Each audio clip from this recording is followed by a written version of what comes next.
Di dalam sebuah dialog antara Presiden Uni Eropa von der Leyen di India dengan pejabat India di awal April 2022 bisa menjadi pelajaran yang sangat baik bagaimana nanti kita Indonesia yang nantinya akan menjadi negara besar untuk menjalankan strategi bernegaranya. Dialog tersebut patut dipelajari dengan seksama. Kita semua tahu posisi India dalam voting di PBB untuk mengutuk serangan Rusia ke Ukraina adalah netral, di mana India, walau dekat dengan Inggris dan Amerika, serta sangat anti Tiongkok, memilih netral. Bahkan masih melakukan hubungan bisnis, tidak ikut melakukan sanksi ekonomi. Hal ini membuat Inggris dan Uni Eropa mengadakan pertemuan diplomatis ke India, sekedar mengingatkan di dalam manuver sebuah negara, maka bermain cantik ala Soekarno itu penting.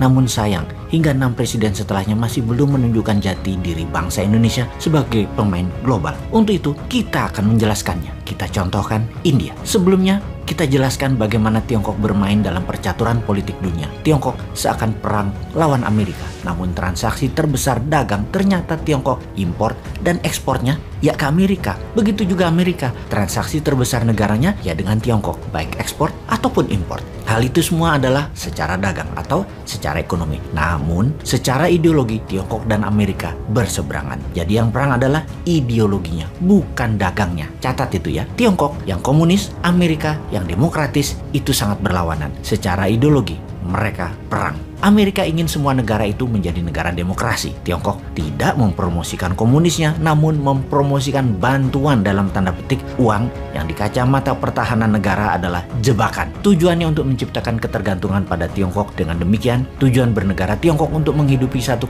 miliar penduduknya bisa bertahan selamanya. Disinilah Amerika tidak senang karena banyak kehilangan pengaruh di banyak negara yang berpaling ke Tiongkok. Di posisi dunia, ideologi Tiongkok itu dekat dengan Rusia, terutama cara kepemimpinan para pemimpinnya yang saat ini mengendalikan dua negara tersebut, yaitu otokrasi. Otokrasi adalah penguasa tunggal, sama halnya dengan Erdogan di Turki. Karena itu ketiganya dekat sekali hubungannya. Tiongkok itu membangun hubungan lebih personal pada mitra negara-negaranya. Xi Jinping dekat dengan Putin, dekat dengan Erdogan, dan Putin juga dekat dengan Erdogan. Mereka telepon-teleponan mungkin tiap minggu 1 kali selama menjabat. Dekat sekali hubungan pribadi mereka. Dan ingat, padahal Turki itu NATO loh ya. Kembali ke India. Ketika India ditekan Amerika dan Eropa Barat, Menteri Luar Negeri India menjawab taktis tekanan tersebut yang membuat ketua delegasi Uni Eropa tersebut terdiam. Ketika dikatakan oleh delegasi Uni Eropa membeli minyak Rusia artinya membantu Rusia membunuh manusia tak berdosa di Ukraina, maka jawaban panjang Menteri Luar Negeri India dengan mengatakan, siapa sesungguhnya yang membeli minyak dan gas dari Rusia yang terbanyak? Dari 12% minyak dunia yang dihasilkan oleh Rusia, 70%-nya dibeli oleh Eropa Barat, dan hasil gas alam Rusia, Eropa Barat membeli 60%-nya. Sudah sejak lama Eropa Barat bergantung pada Rusia. Kemudian dilanjutkannya. Untuk membangun kekuatan perang Rusia memerlukan waktu lebih dari 20 tahun hingga kekuatan militernya tercapai di posisi sekarang. Artinya, uang dari Eropa Barat lah yang terbesar membuat kontribusi pembangunan kekuatan militer Rusia untuk menjadi seperti saat ini. Mengapa kalian, Amerika dan Uni Eropa, bersikeras menekan India dan melarang India bertransaksi menggunakan rubel membeli minyak Rusia dengan menuduh membantu Rusia membunuh manusia tidak berdosa? Ini pertanyaan sekaligus pernyataan yang membuat delegasi Eropa dan Amerika diam tidak berkutik. Kikuk, diskakmat begitu.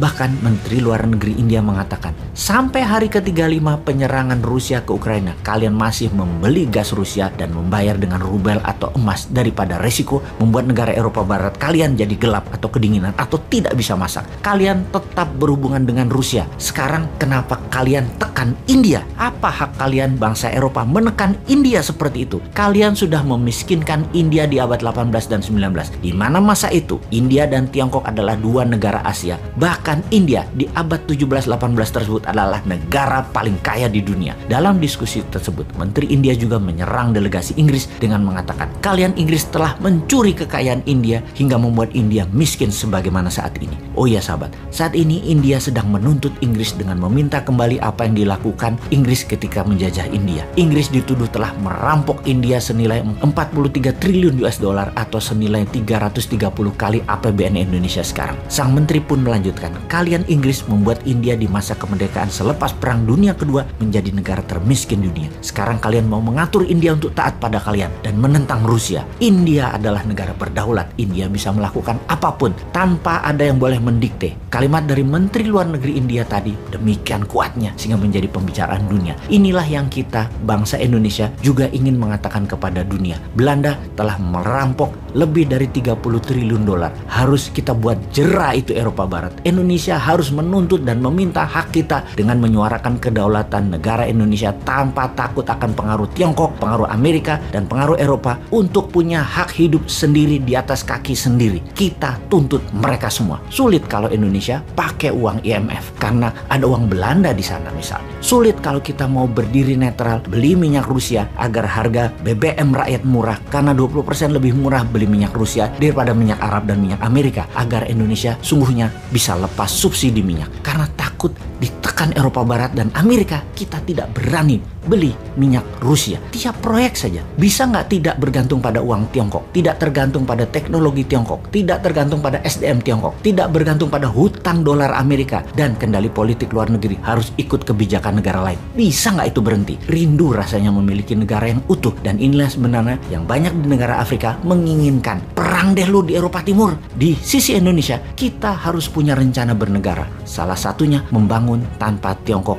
membangun tanpa dolar. Sebagai salah satu agenda Indonesia berdaulat 2045. Kita mungkin ada baiknya melihat India dulu kali ini. India itu menyebut virus corona sebagai virus Wuhan. Ini menunjukkan tuduhannya dengan jelas siapa yang memainkan virus itu. Atau pihak barat menyebut Putin sebagai autokrat Rusia atau penguasa tunggal Rusia. India menyebut Putin dengan sebutan yang terhormat, His Excellency. Sahabat, sebagai informasi terakhir, kemarin Amerika membeli minyak Rusia lewat Vladivostok di sisi timur Rusia untuk dikirim ke sisi barat Amerika, daerah California, yang saat ini harga bensin mendekati $7 per galon atau sekitar 22 ribuan per liternya. Beda dengan sisi timur Amerika yang rata-rata masih $6 atau sekitar 19 ribuan per liter rupiah. Di sisi timur dapat minyak dari Selat Hormuz lewat terusan Suez tentunya. Jadi akan mahal kalau dikirim ke California. Mending beli dari Rusia dan Amerika bayar pakai dolar Amerika lagi. Aneh kan dunia ini? Makanya pada sekolah di Lemanas dulu deh baru jabat.